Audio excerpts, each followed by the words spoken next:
Bismillahirrahmanirrahim. Assalamualaikum warahmatullahi wabarakatuh. Kembali lagi bersama saya Rio Wijaya di sebuah kisah misteri.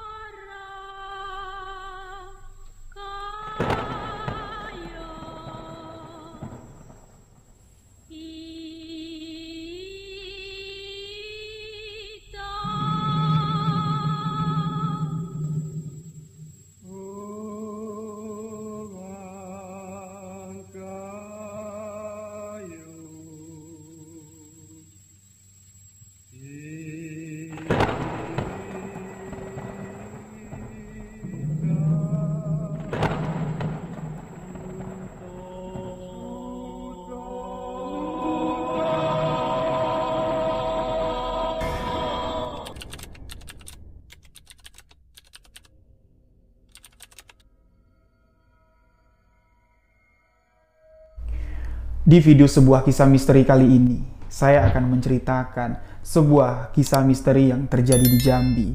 Kejadian yang berlatar waktu di tahun 1989 yang lalu, kejadian yang terjadi di satu daerah.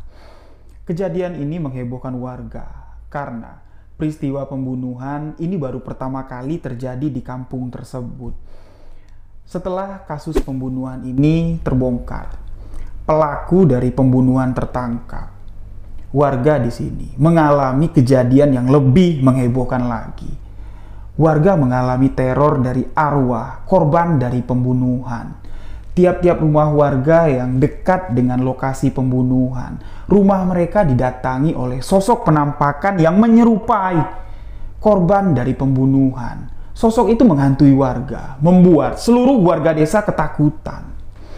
Kisah ini merupakan kisah nyata yang terjadi di Jambi. Akan saya ceritakan untuk sahabat-sahabat sebuah kisah misteri. Jadi, bagaimana kisah yang akan saya bagikan? Simak hanya di sebuah kisah misteri.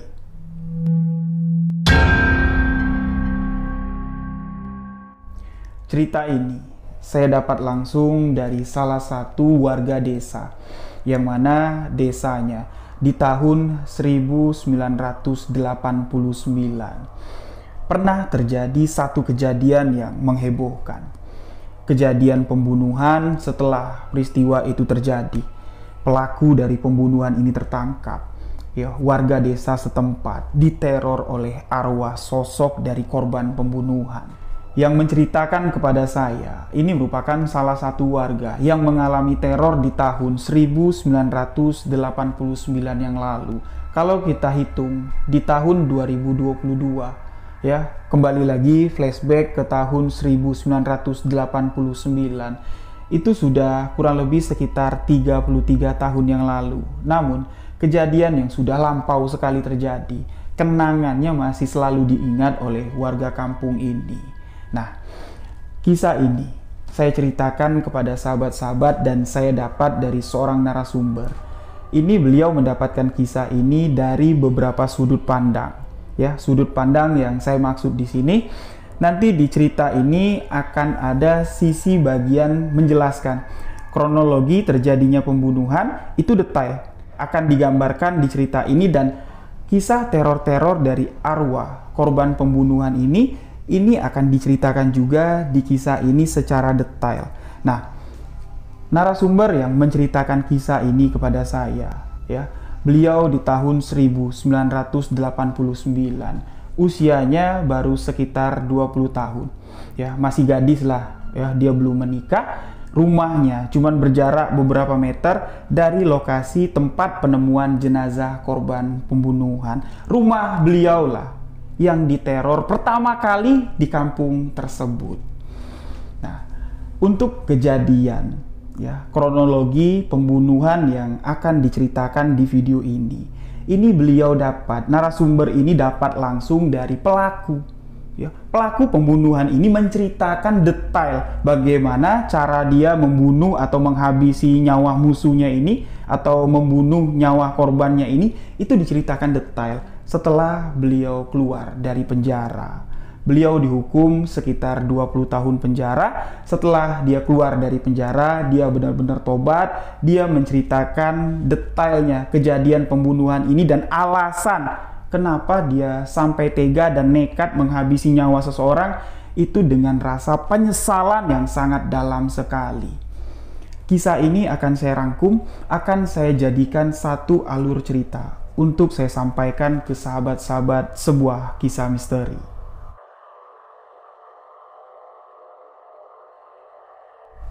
Di bagian awal ini saya akan menjelaskan dulu denah lokasi tempat terjadinya pembunuhan. Satu desa yang terdapat di salah satu daerah yang ada di Provinsi Jambi ini, yang mana jarak desa yang akan saya ceritakan ini kalau dari tempat saya tinggal di daerah Pijauan untuk sampai ke desa tersebut itu kurang lebih sekitar 8 jam lah ya perjalanan menggunakan mobil. Desa tersebut memang masih di tahun 2022 ini ya, desa itu masih sangat terisolir sekali. Untuk masuk ke desa ya di tahun 2022 ini kita harus melalui jalan yang cukup ekstrim. Jalan tanah kurang lebih sekitar 1 jam menempuh jalan tanah barulah masuk ke lokasi desa yang akan saya ceritakan ini. Penduduk yang ada di sana sangat ramah sekali. Mereka belum terlalu mengenal peradaban di luar, jadi kalau orang kota masuk ke sana, mereka menganggap orang-orang yang datang dari kota ini adalah semuanya. Semua orang yang datang dari kota itu adalah orang-orang hebat, penampilannya keren-keren. Nah, mereka di sini menyambut hangat lah kedatangan kita yang dari kota. Mereka nggak sungkan-sungkan menawarkan untuk singgah di rumahnya, menyuguhkan kopi. Pokoknya kearifan lokal yang sangat luar biasa sekali saya rasakan ketika saya menginjakkan kaki ke kampung tersebut. Nah, jadi di kampung itu di tahun 1989 hiduplah seorang pemuda yang bernama Zainal. Zainal inilah yang akan menjadi pelaku pembunuhan di cerita ini. Zainal di sini dikenal oleh warga setempat sebagai pemuda yang arogan, sebagai pemuda yang memiliki kemampuan bela diri, seorang pemuda yang banyak bekal batinnya. Jadi ya ilmu kanuragan, ilmu kebatinan itu dikuasai lah oleh si Zainal. Nah, Zainal yang orangnya sudah temperamen, orangnya yang sudah berwatak arogan.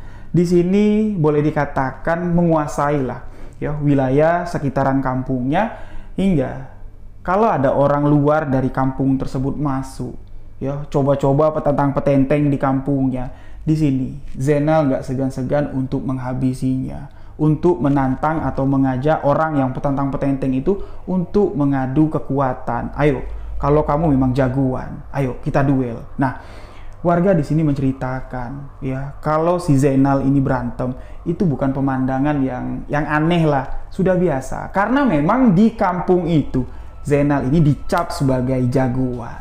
Nah, Zainal ini memiliki seorang adik perempuan. Adik perempuan Zainal ya ini cakep. Ya, adik perempuannya ini cantik.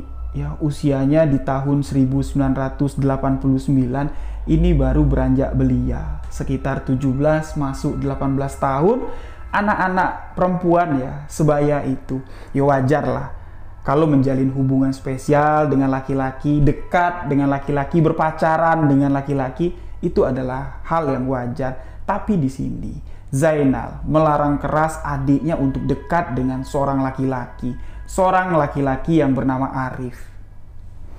Arif yang tinggal di kampung sebelah, yang karakternya sama persis seperti Zainal. Arif di kampungnya dikenal sebagai jagoan. Arif menguasai ilmu kebatinan, Arif menguasai ilmu bela diri pencak silat, entah kenapa. Ya, nggak tahu perjalanan Arif dan adiknya Zainal ini, mereka bisa bertemu, mereka berkenalan, dan akhirnya mereka memadu kasih. Bang Arif, abang memang nggak takut apa deket sama aku? Takut kenapa, Dik? Memang abang nggak tahu. Abangku kan Zainal. Oh, Zainal. Ya mungkin kalau Zainal mendengar nama abang Arif yang tinggal di kampung sebelah, ya mungkin Zainal sudah tidak asing lah dengan nama abang. Untuk apa abang takut? Abang kan nggak ngapa-ngapain kamu. Kedekatan abang sama kamu, ya kita kan serius. Nah, dengan apa yang diucapkan si Arif, keyakinan yang ditunjukkan Arif di sini, adiknya si Zainal pun memberanikan diri membawa Arif masuk ke kampungnya, mengenalkan Arif kepada kedua orang tuanya sebagai pacar dari adiknya si Zainal. Dan ketika si Zainal tahu kalau adiknya ini sudah menyatakan kepada kedua orang tuanya kalau Arif lah pacarku, otomatis di sini Zainal sangat menentang keras apa yang telah diputuskan atau apa yang telah dilakukan oleh adiknya. Pada suatu ketika Arif dan adiknya si Zainal ini tengah jalan di pematang sawah perbatasan antara desanya si Arif dengan desanya si Zainal. Zainal yang baru pulang dari kota, baru pulang dari pasar, berpapasan dengan mereka yang tengah memadu kasih. Di sini si Zainal ini langsung merangkul adiknya. Adiknya itu digendong, dibawa lari, dibawa pulang, dan Zainal di sini mengatakan kepada Arif, sekali lagi aku melihat kamu jalan sama adikku, sekali lagi aku melihat kamu mendekati adikku, nih aku Zainal yang akan menjadi musuhmu. Seolah-olah pertemuan dari Arif dan Zainal pada hari itu ini sudah ada istilahnya bakat atau cikal bakal dari perseteruan. Nah, sesampainya di rumah, kedua orang tua mereka pun di sini panik lah. Nah, itu adikmu ngapa? Nangis-nangis kamu gendong. Memang kenapa? Ada apa? Zainal pun di sini dengan tegas mengatakan kepada ibu dan bapaknya, Pak, Bu, aku nggak mau adikku ini dekat dengan bajingan seperti Arif. Arif itu sama seperti aku ini. Sama kayak aku, Pak, preman. Aku nggak mau kalau adikku dekat pacaran dengan preman seperti si Arif. Kalau bisa, Dek, kamu carilah pemuda lain, banyak pemuda lain yang lebih tampan, yang lebih mapan dari si Arif. Arif tuh nggak ada kerjaan. Sehari-hari dia tuh cuma nongkrong di pasar, mintain duit sama pedagang-pedagang yang ada di pasar. Sama lah kayak aku. Jadi aku nggak mau. Aku tahu watak, karakter, kebiasaan dari si Arif itu aku tahu. Jadi aku nggak mau. Aku nggak sudi kalau adikku dekat dengan laki-laki itu. Mulai dari hari itu, si Zainal ini selalu mengawasi adik perempuannya. Kemana adik perempuannya ini pergi, itu selalu dikawal oleh Zainal. Tapi yang namanya pengawasan seorang abang, ini nggak mutlak 1 kali 24 jam. Pasti ada waktu-waktu lengahnya si Zainal. Adiknya pun memadu kasih lah, bertemu lagi dengan si Arif. Singkat cerita di sini, pada suatu hari ibu bapaknya si Zainal ini memanggil si Zainal. Mereka mengatakan, Nal, ya sudahlah, permasalahan kamu dengan si Arif ini kan nggak ada asalnya, nggak ada tenggilnya kalau kami orang Jambi bilang. Jadi untuk apa dibesar-besarkan? Sepertinya ibu bapak melihat adikmu ini sudah benar-benar yakin, sudah benar-benar cinta dengan si Arif. Nggak mungkin, Nak, kita akan memisahkan adikmu dengan si Arif. Kalau kita kerasin adikmu, kita batasi, takutnya terjadi sesuatu hal yang tidak kita inginkan. Ya sudahlah, Nak. Bapak sama ibu sekarang sudah mengikhlaskan, sudah merestui hubungan adikmu dengan si Arif. Dengar-dengar kabar, dalam waktu dekat ini keluarganya si Arif akan datang melamar adik kamu. Zainal mendengar kalau ibu dan bapaknya merestui hubungan adiknya. Di sini Zainal pun murka, mengatakan, "Nggak bisa. Aku tetap tidak mengizinkan. Kalau memang iya Arif itu mau meminang adikku, langkahi dulu mayatku." Seolah-olah di sini Zainal ini memang ingin menantang si Arif ini. Lagi-lagi di sini kedua orang tuanya mencoba untuk meluluhkan hati si Zainal. Mereka mengatakan, Nal, kalau pertempuran jalan keluar yang kamu pilih, kasihan Nal, kasihan adik kamu. Kamu nggak kasihan melihat dia ini masih muda. Kalau kamu kerasin seperti itu, dia nekat, terjadi sesuatu hal yang tidak kita inginkan, kamu pasti akan jauh lebih menyesal. Kalau memang karakter Arif kamu katakan sama seperti kamu, preman pasar, suka mabuk-mabukan, suka meres orang, ya berarti kan sama kayak kamu. Ya sudah, berarti untuk kedepannya nanti Bapak sama Ibu akan menghadapi dua karakter yang keras di rumah ini. Yo, kami sudah terbiasa nak menghadapi watak keras kamu. Ya mudah-mudahan kami akan bisa menerima sikap dari si Arif. Kalau memang iya, watak Arif itu sesuai dengan apa yang kamu katakan, ya mudah-mudahan setelah menikah dengan adik kamu, karakter dari si Arif bisa berubah. Mudah-mudahan. Itulah harapan ibu dan bapak. Dan bapak minta sama kamu nak, kamu sebagai anak laki-laki tertua di rumah ini, kamu tidak boleh menentang pernikahan adik kamu. Kamu harus mengikhlaskan adik kamu. Atau kamu mau adik kamu jadi perawan tua, dan akhirnya di sini Zainal yang tadinya keras hatinya, ya sedikit demi sedikit mulai luluh mendengar apa yang diucapkan oleh kedua orang tuanya. Zainal pun di sini akhirnya menuruti apa yang dimau sama orang tuanya. Beliau pun di sini mengikhlaskan kalau adik perempuannya akan nikah dengan si Arif. Tapi Zainal di sini sempat mengencam, ya sempat mengatakan sesuatu yang harus selalu diingat oleh kedua orang tuanya. Pak, Bu, kalau memang Bapak Ibu meminta aku untuk merelakan, mengikhlaskan, merestui adik perempuanku menikah dengan Arif, aku restui. Tapi ingat Pak, tapi ingat Bu, jika nanti di suatu hari nanti setelah pernikahannya dengan si Arif terjadi sesuatu kepada adik, Bapak dan Ibu akan menjadi saksi. Akan kubunuh si Arif itu Pak. Akan kubunuh Bu Arif itu. Ingat, itulah janji Zainal.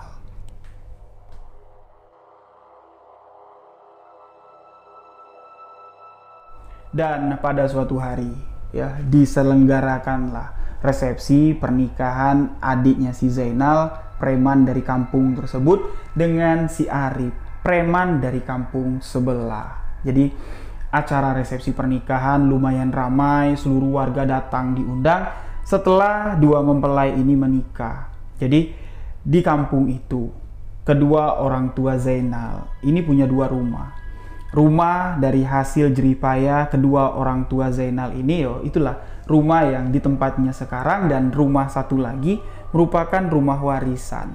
Rumah dari nenek lah, nenek si Zainal ini. Sebelum adiknya si Zainal ini menikah dengan si Arif, rumah itu kosong, tidak ada yang menempati. Dan setelah mereka menikah, kedua orang tua Zainal mengatakan kepada adiknya, daripada kalian bingung mau tinggal di mana, tuh bersihin aja lah rumah mendiang nenek kamu. Rumahnya masih layak kok untuk dihuni, rumahnya masih bagus, cuman tinggal kalian bersihkan saja.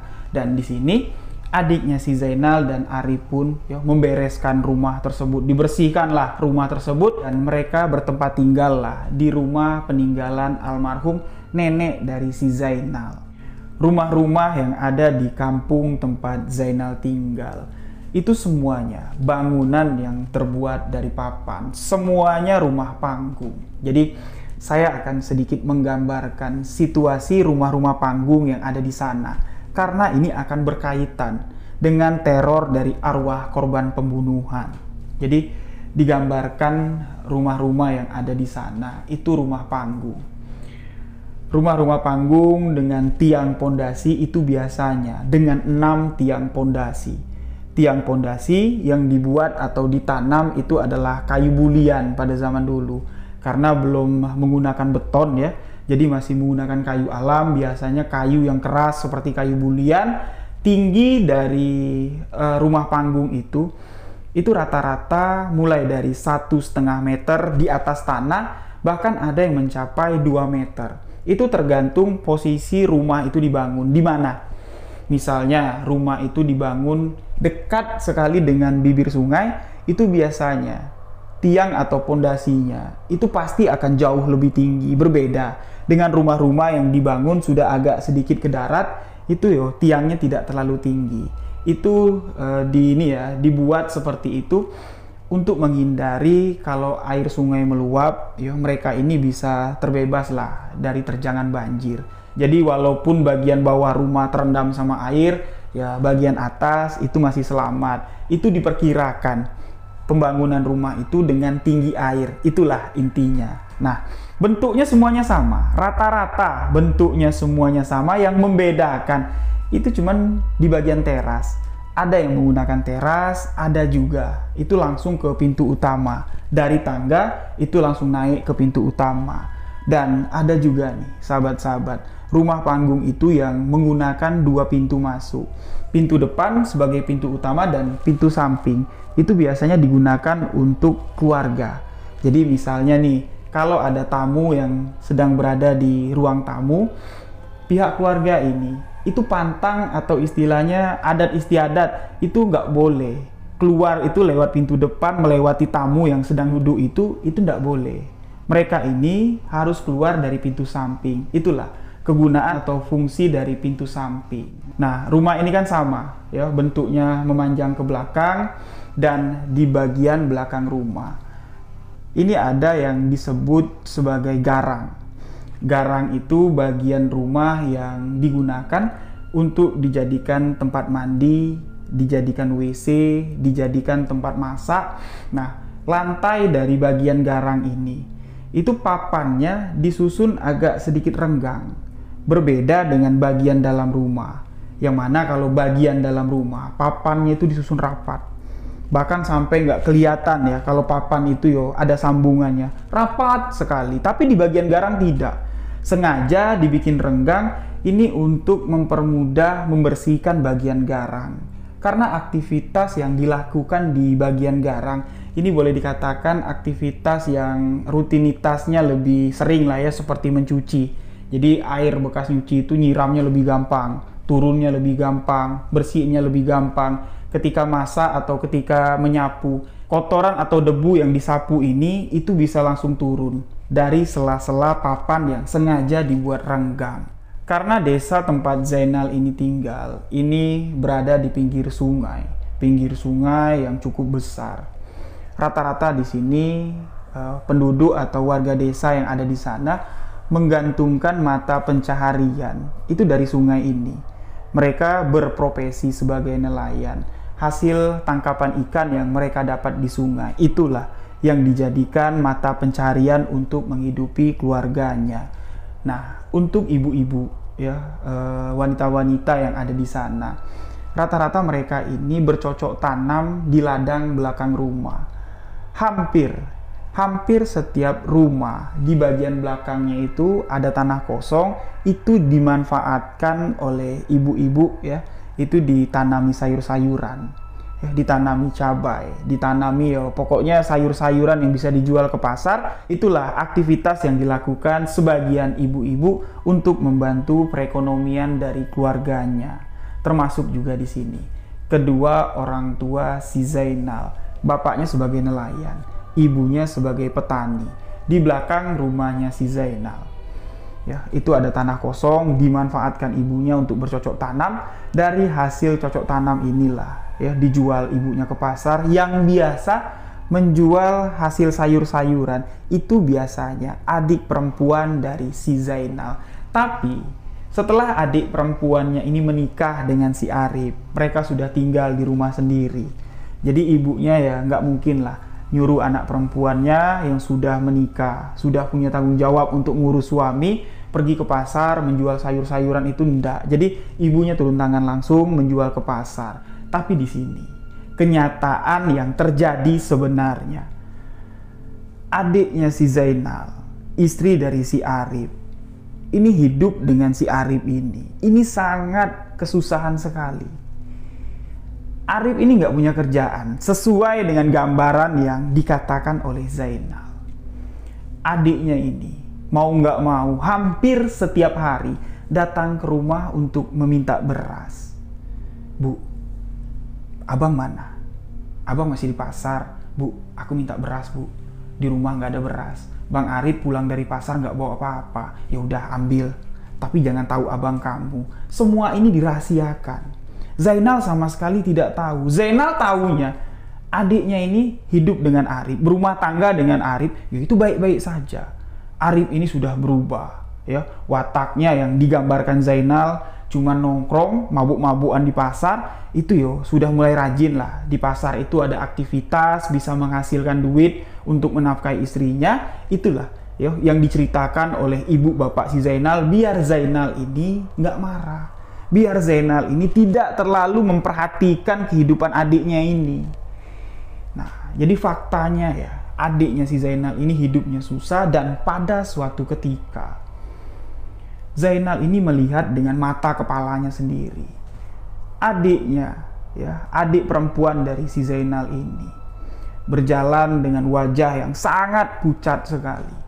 Berjalan terhuyung-huyung dari arah rumah tempat dia tinggal menuju ke rumah kedua orang tua Zainal. Otomatis di sini Zainal yang duduk di depan teras, dia langsung ngejar lah, ya, nyamperin adiknya, ya, ngebopong adiknya, bawa masuk ke dalam rumah. Sesampainya di dalam rumah, adiknya si Zainal ini ditanya, "Kamu kenapa, Adik? Wajahmu terlihat pucat dan cemas sekali. Ada apa? Kamu kenapa?" Adik Zainal sama sekali tidak mau menceritakan apa yang terjadi sesungguhnya. Beliau mengatakan, "Aku lapar, Bang. Aku tadi belum sempat sarapan, mungkin aku kecapean. Ya udah, kamu ke dapur, Gi. Ibu lagi masak, makan dulu kamu." Waktu pun berjalan. 1 bulan, 2 bulan, bahkan di sini hampir mendekati 6 bulan, hampir setengah tahun. Pernikahan adik Zainal dengan si Arif ini sudah berlangsung. Kecurigaan dari si Zainal bahwa dalam rumah tangga adiknya ini ada yang nggak beres. Ini terlihat langsung dari apa yang terpancar dari gerak-gerik si adiknya ini. Ketika Zainal sedang di rumah, ya, beliau belum pergi ke pasar. Ketika adiknya datang, istilahnya yo, ngelihat abangnya yang masih duduk di teras, adiknya ini gelagatnya kayak nggak enak. Kayak ada sesuatu yang disembunyikan. Ditanyalah sama si Zainal, "Kamu kenapa?" "Nggak, Bang, nggak apa-apa." "Yakin?" "Iya, aku nggak apa-apa." Jadi yo, itu yo dianggap sama si Zainal ya wajar lah, mungkin ya adiknya mungkin ada permasalahan rumah tangga, jadi Zainal juga ya nggak mau mencampuri lebih dalam. Setelah pernikahan dari si adiknya si Zainal dengan si Arif ini, mereka kan sudah berumah tangga, rumahnya sudah terpisah, tapi di sini Zainal ini masih istilahnya mindik-mindik ya, memperhatikan gerak-gerik dari si Arif. Arif ini gelagatnya masih seperti Arif yang dulu enggak. Arif ini di pasar masih sering nongkrong mabuk-mabukan enggak? Awaslah. Kalau dia masih kelihatan nongkrong di pasar mabuk-mabukan, aku sikat. Di situ juga akan aku sikat. Ya, jadi pada suatu ketika si Zainal ini yang masih memperhatikan ya gelagat si Arif ini, pergilah ke pasar wilayah kekuasaan dari si Arif. Pasar yang ada di kampung sebelah. Sesampainya Zainal di sana, pemandangan yang sangat tidak enak sekali dilihat sama si Zainal. Terlihat dengan mata kepalanya. Dia melihat adik iparnya si Arif sedang duduk buka baju, nongkrong di warung kopi sambil ngomong dengan nada yang tinggi. Terlihat ada beberapa botol minuman keras ada di samping si Arif. Bisa dipastikan kalau Arif nongkrong di sana bukan minum kopi, melainkan minum minuman beralkohol. Zainal pun datanglah menghampiri Arif dan kawan-kawannya yang sedang mabuk nongkrong. Langsung di sini dengan tegas, ya, Zainal menegur Arif. Kejadian ini sempat memicu perhatian warga yang ada di sana karena sempat terjadi cekcok yang cukup menghebohkan.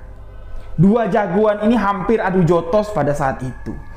Zainal yang awalnya menegur Arif dengan kalimat yang masih layak lah, dengan nada yang masih agak sedikit lembut, mengatakan kepada si Arif, "Rif, kamu gak pulang?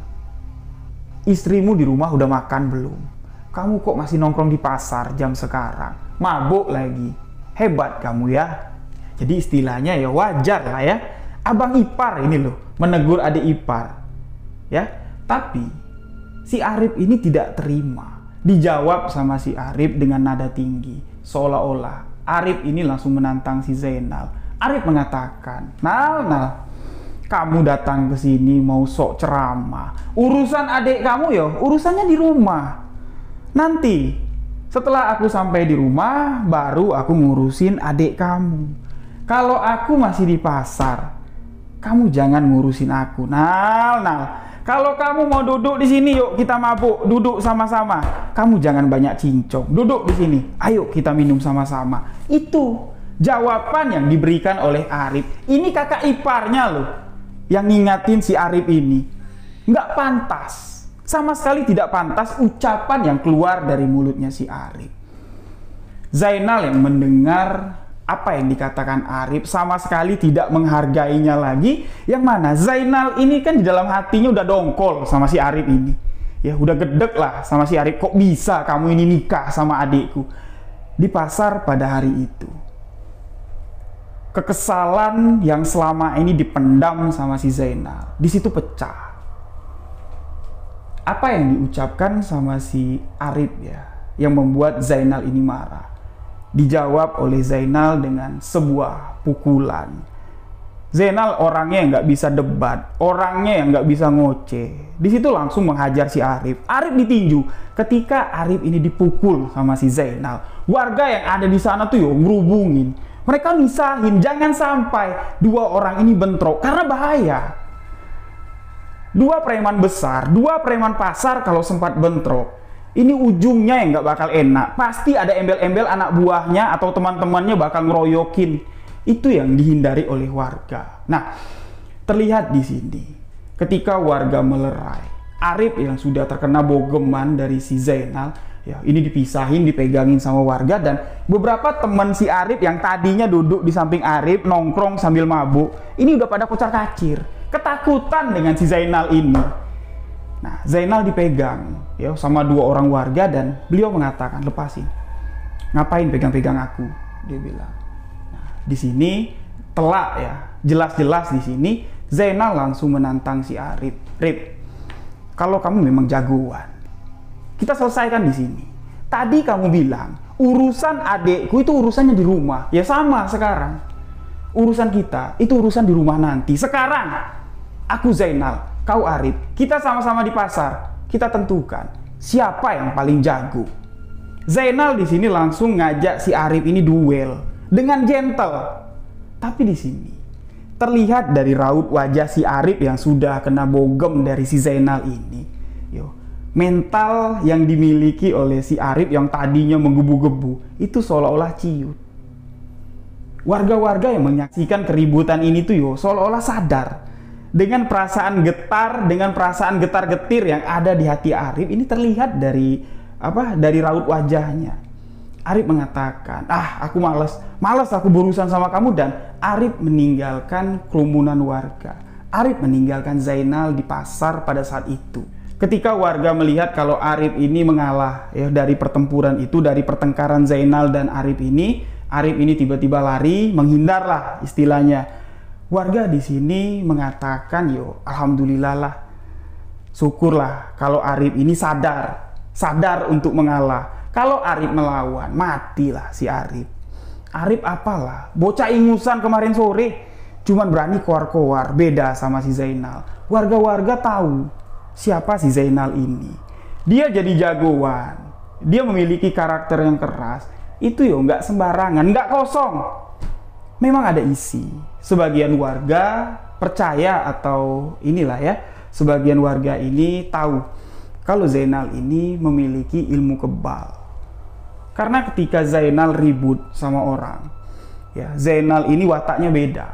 Kalau dia belum dapat apa yang dia inginkan, itu pasti akan dikejarnya terus. Kalau dia punya masalah sama orang, kalau belum selesai sampai ke akar-akarnya, kalau Zainal belum gelut, belum berantem sama orang itu, Zainal tidak akan puas. Kecuali orang yang ribut sama Zainal ini datang menemui Zainal, meminta ampun, meminta maaf, barulah di situ hati si Zainal ini puas. Kalau belum, Zainal tidak akan melepaskan orang tersebut.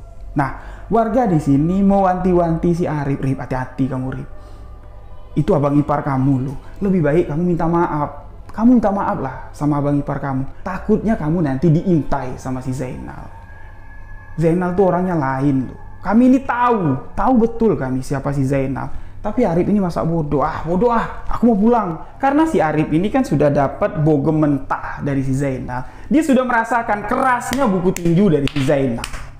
Setelah keributan pada hari itu di pasar, warga ya heboh lah menceritakan kejadian ini. Wah, kamu kemarin gak ada di pasar. Seru apa? Bang Zainal ribut sama si Arif. Arif nih mulutnya itu kayak cewek. Masa iyo abang iparnya diomongin gak enak? Ya wajar lah. Aku bilang wajar lah Bang Zainal ngamuk. Kalau aku jadi Bang Zainal, udah aku gebukin tuh si Arif. Tapi Bang Zainal di sini cukup sabar, hebat lah Bang Zainal. Jadi warga yang melihat kejadian itu masih tetap banyak menganggap kalau apa yang dilakukan oleh Zainal ini adalah masih wajar.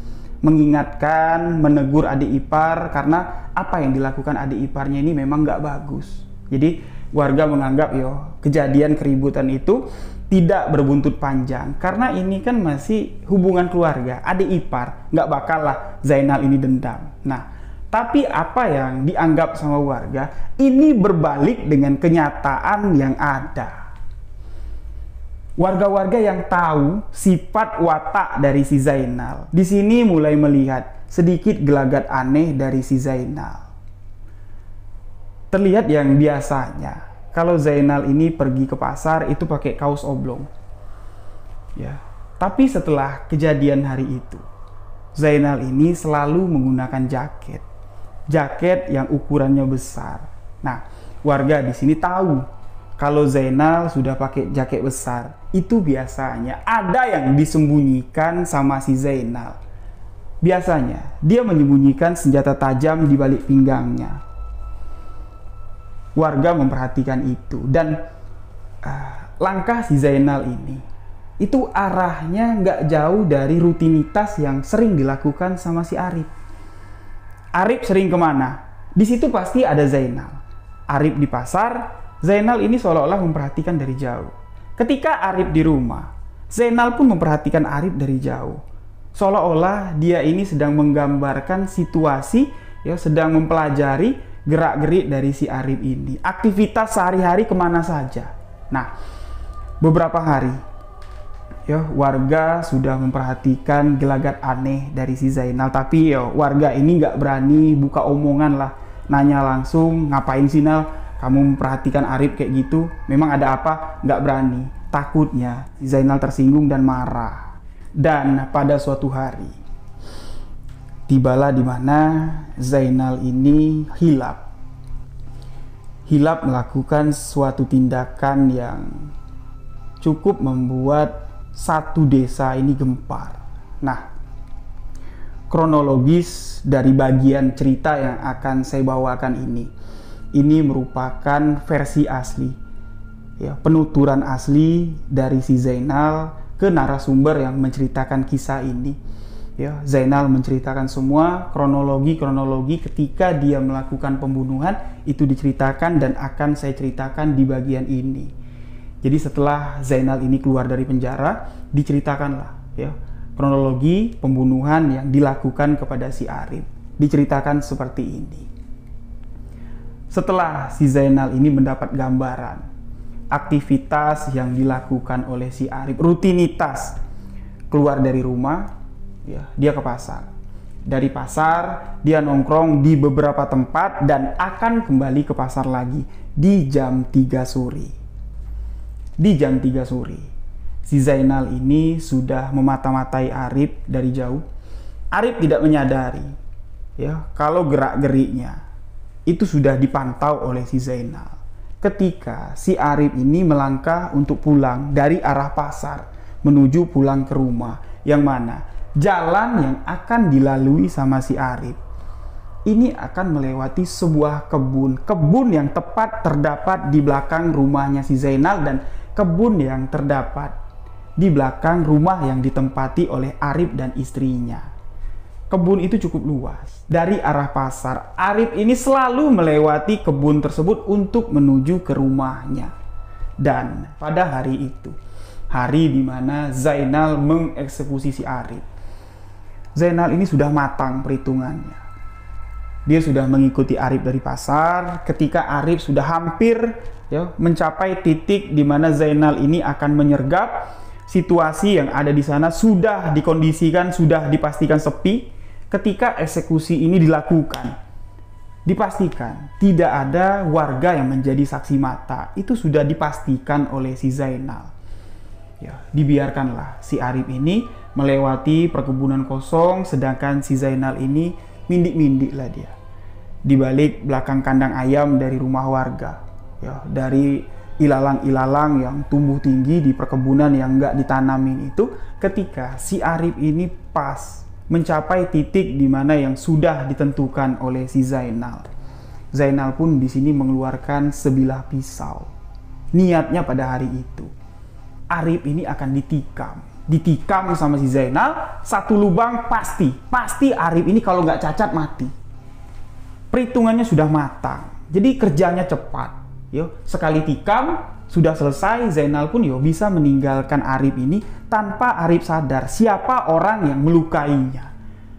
Itu sudah matang digambarkan sama si Zainal. Tapi ketika si Zainal ini ingin mencabut pisau dari sarungnya, seketika bayangan wajah adik perempuannya terbayang di wajah Zainal.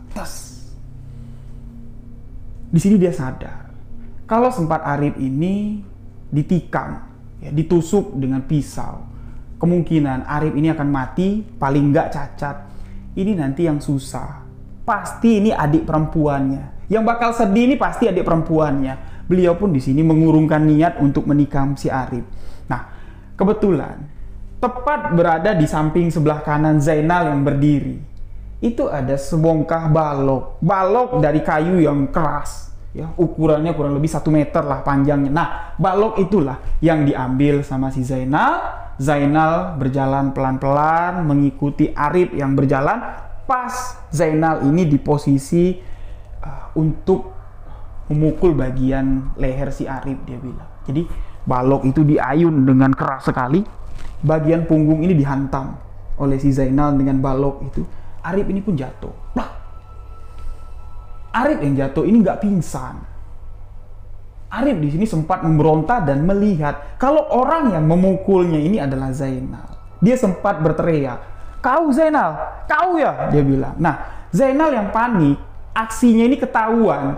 Yang dia pikir yang Zainal pikir sekali pukul Arif ini pingsan. Setelah pingsan, Arif ini bakal ditinggal sama si Zainal. Dia cuma ingin memberikan pelajaran, tidak lebih. Tapi karena si Arif ini sadar kalau Zainal lah pelaku pemukulan ini, Zainal mengatakan pada saat itu tangannya ini seolah-olah tidak bisa berhenti untuk memukuli si Arif. Dengan kayu balok itu, Zainal dengan sadar memukul bagian kepala Arif. Terus dipukul sampai bagian kepala Arif ini pecah.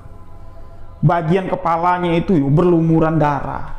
Arif pun di sini terkulai, tergeletak di tanah, tidak berdaya. Tapi Arif ini belum pingsan, Arif belum mati, tangannya itu masih bisa melambai. Zainal yang melihat kalau Arif ini belum pingsan atau belum mati. Di sini dia seperti kesetanan. Arif yang sudah tidak berdaya itu terus dipukuli terus sampai di sini Zainal ini berpikir kalau Arif ini terus aku eksekusi di sini, bisa-bisa apa yang aku lakukan ini ketahuan sama warga. Beliau pun di sini berpikir untuk membawa jasad dari si Arif, jasad yang sudah berlumuran darah. Nah, apa yang dilakukan oleh Zainal ini memang sangat keji sekali. Arif ini diseret dari kebun kosong itu.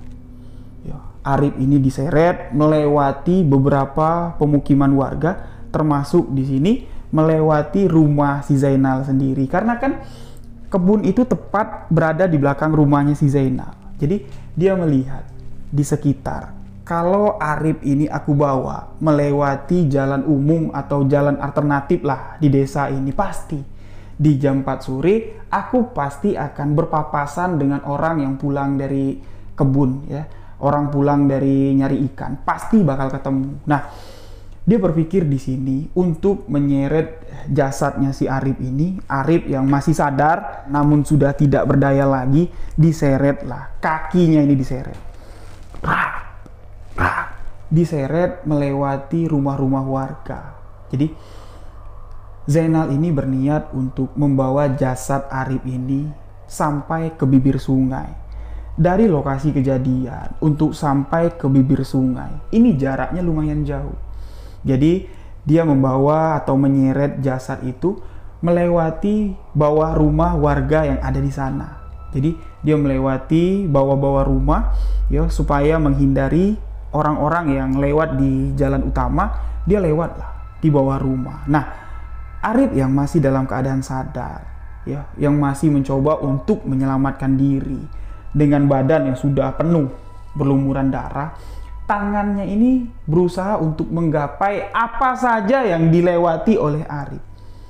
Ketika melewati bawah rumah ya, ketika melewati tiang-tiang rumah, Arif ini menggapai tiang tersebut ya, untuk menahan tubuhnya supaya tidak terseret oleh si Zainal. Tapi apa daya, tubuh yang sudah lemas tak berdaya untuk menahan tarikan atau seretan dari si Zainal ini. Jadi dari lokasi tempat Zainal memukul si Arif, itu darah sudah bercucuran ya. Dari mulai tempat itu, darah ini terus menetes, terus sampailah di bawah rumah warga. Di bawah rumah warga tempat si Zainal menyeret si Arif ini, itu pas di dekat pelimbahan. Kalau kami Jambi bilang pelimbahan itu selokan atau got. Jadi di dekat got itu jasad si Arif ini diseret. Nah, darah segar dari bagian kepala, dari bagian wajah si Arif yang sudah hancur ini, itu menetes lah ya di sela-sela got, masuk ke dalam got. Terus juga tangannya yang mencoba untuk memegang tiang-tiang rumah, itu darahnya menempel di tiang-tiang tersebut. Jadi sepanjang perjalanan si Zainal menyeret jasadnya si Arif, darah itu bercucuran ya, meninggalkan jejak lah istilahnya. Dan sampailah di mana Zainal ini menyeret jasadnya si Arif sampai ke bibir sungai. Sesampainya di tebing pinggir sungai, Zainal mengatakan jasad si Arif ini digelindingin sama si Zainal. Jasad yang sudah tidak berdaya, yang sudah berlumuran darah ini ditarik kuat-kuat, dilemparkan ke tebing sungai, dan jasad itu pun gelinding ke bawah. Zainal nyusul turun ke bawah, sesampainya pas di pinggir sungai. Di situ ada jamban. Nah, di jamban itulah si Zainal ini mengeksekusi, menghabisi nyawa dari si Arif. Betul-betul dihabisi. Arif ini digotong lah, digendong sama si Zainal yang tubuhnya lebih besar dari si Arif. Ya, naik ke atas jamban. Sesampainya di atas jamban, Arif ini tubuhnya dicelupin, dimasukin ke sungai. Arif yang masih sadar, dia mencoba untuk timbul lagi. Begitu kepalanya timbul, dibenam lagi oleh si Zainal. Sampai si Arif ini memang benar-benar sudah mati. Ketika Zainal memastikan kalau Arif benar-benar sudah mati, jasad atau jenazah dari si Arif ini disimpan di bawah jamban. Yang mana jamban itu kan untuk bisa ngapung, itu adalah di bawahnya itu ada kayu yang memang bisa ngapung. Nah, jadi papan-papan yang disusun di atas kayu yang mengapung itu disebut sebagai jamban untuk mengikat kayu balok yang ngapung, supaya kayu balok ini nggak dibawa atau diseret oleh arus sungai yang deras. Itu ada tambang yang besar. Nah, dengan menggunakan tali tambang yang besar itulah si Zainal ini mengikat jenazah dari si Arif ini dan disimpanlah, diikat di bawah jamban. Nah, jadi setelah jenazah itu dikira aman oleh si Zainal, beliau pun di sini mencuci tangannya, membersihkan jejak, dan Zainal pun kembali ke rumah.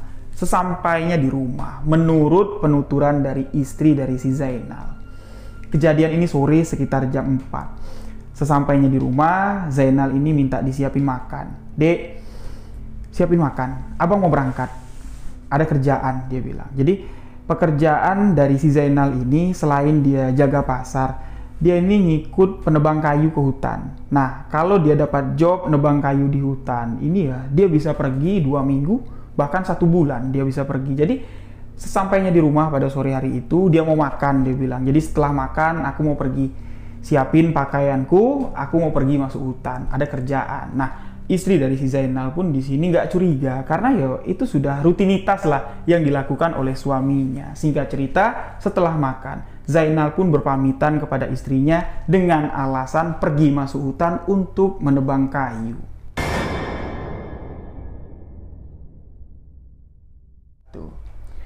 Dari bercak-bercak darah yang ditinggalkan jenazah Arif yang diseret oleh Zainal.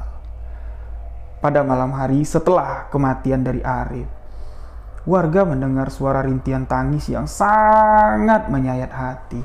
Suara itu terdengar dari bekas darah yang ditinggalkan di tiang rumah dan di pinggiran got.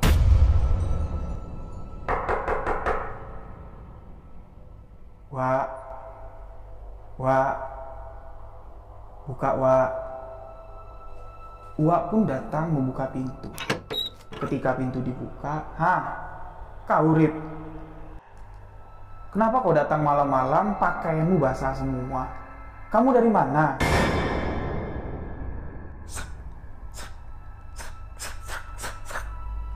Sekitar jam 9 malam.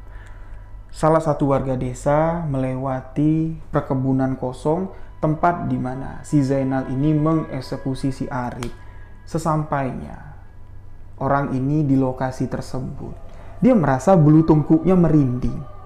Dia merasa kalau di belakang ini ada sosok yang mengikutinya sedari tadi. Tapi ketika dia menoleh ke belakang,